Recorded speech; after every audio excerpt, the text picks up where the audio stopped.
ವಾಸವಿ ವರಪುತ್ರ ಕರ್ನಾಟಕ ಆರ್ಯ ವೈಶ್ಯ ಮಹಾಮಂಡಳಿಯ ರಾಜ್ಯಾಧ್ಯಕ್ಷರು ಹಾಗೂ ಜನಪ್ರಿಯ ವಿಧಾನ ಪರಿಷತ್ ಶಾಸಕರಾದ ಡಾಕ್ಟರ್ ಟಿ.ಎ. ಶರವಣ ಅವರಿಗೆ ಜನ್ಮದಿನದ ಹಾರ್ದಿಕ ಶುಭಾಶಯಗಳು. ಶುಭ ಕೋರುವವರು ಕರ್ನಾಟಕ ಆರ್ಯ ವೈಶ್ಯ ಮಹಾಮಂಡಳಿಯ ಪದಾಧಿಕಾರಿಗಳು ಹಾಗೂ ಆರ್ಯ ವೈಶ್ಯ ಬಂಧುಗಳು. ಕಲಬುರಗಿ ಜಿಲ್ಲಾಧಿಕಾರಿಗಳ ವಿರುದ್ಧ ನೀಡಿದ ವಿವಾದಾತ್ಮಕ ಹೇಳಿಕೆ ಪ್ರಕರಣಕ್ಕೆ ಸಂಬಂಧಿಸಿದಂತೆ ಬಿಜೆಪಿ ವಿಧಾನ ಪರಿಷತ್ ಸದಸ್ಯ ಎನ್ ರವಿಕುಮಾರ್ ಅವರಿಗೆ ಕಾನೂನು ಕುಣಿಕೆ ಬಿಗಿಯಾಗಿದೆ. ನ್ಯಾಯಾಲಯದ ವಿಚಾರಣೆಗೆ ಗೈರು ಹಾಜರಾದ ಹಿನ್ನೆಲೆಯಲ್ಲಿ ಅವರ ವಿರುದ್ಧ ಜಾಮೀನು ರಹಿತ ಬಂಧನ ವಾರಂಟ್ ಜಾರಿಯಾಗಿದೆ. ಬೆಂಗಳೂರಿನ 42ನೇ ಅಡಿಷನಲ್ ಚೀಫ್ ಮೆಟ್ರೋಪಾಲಿಟನ್ ಮ್ಯಾಜಿಸ್ಟ್ರೇಟ್ ನ್ಯಾಯಾಲಯದ ನ್ಯಾಯಾಧೀಶರಾದ ಸಂದೀಪ್ ಪಾಟೀಲ್ ಅವರು ಈ ಮಹತ್ವದ ಆದೇಶ ಹೊರಡಿಸಿದ್ದಾರೆ.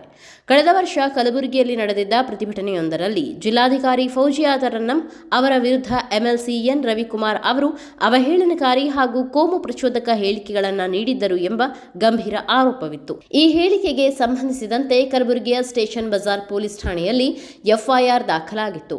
ಪ್ರಕರಣದ ತನಿಖೆ ಮುಂದುವರಿದು ನ್ಯಾಯಾಲಯದಿಂದ ಸಮನ್ಸ್ ಜಾರಿಯಾದರೂ ಕೂಡ ಎನ್ ರವಿಕುಮಾರ್ ಅವರು ವಿಚಾರಣೆಗೆ ಹಾಜರಾಗಿರಲಿಲ್ಲ. ತಮ್ಮ ವಿರುದ್ಧದ ಎಫ್ಐಆರ್ ರದ್ದು ಕೋರಿ ಅವರು ಹೈಕೋರ್ಟ್ ಮೆಟ್ಟಿಲೇರಿದ್ದರೂ ಸಹ ಹೈಕೋರ್ಟ್ ಈ ಪ್ರಕರಣಕ್ಕೆ ಯಾವುದೇ ಮಧ್ಯಂತರ ತಡೆ ನೀಡಲು ಸ್ಪಷ್ಟವಾಗಿ ನಿರಾಕರಿಸಿತ್ತು.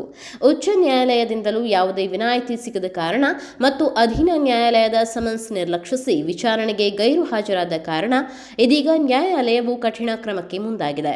ಎಂಎಲ್ಸಿ ರವಿಕುಮಾರ್ ಅವರ ವಿರುದ್ಧ ಜಾಮೀನು ರಹಿತ ಬಂಧನ ವಾರಂಟ್ ಜಾರಿಗೊಳಿಸಿರುವುದು ರಾಜಕೀಯ ವಲಯದಲ್ಲೂ ತೀವ್ರ ಸಂಚಲನ ಮೂಡಿಸಿದೆ.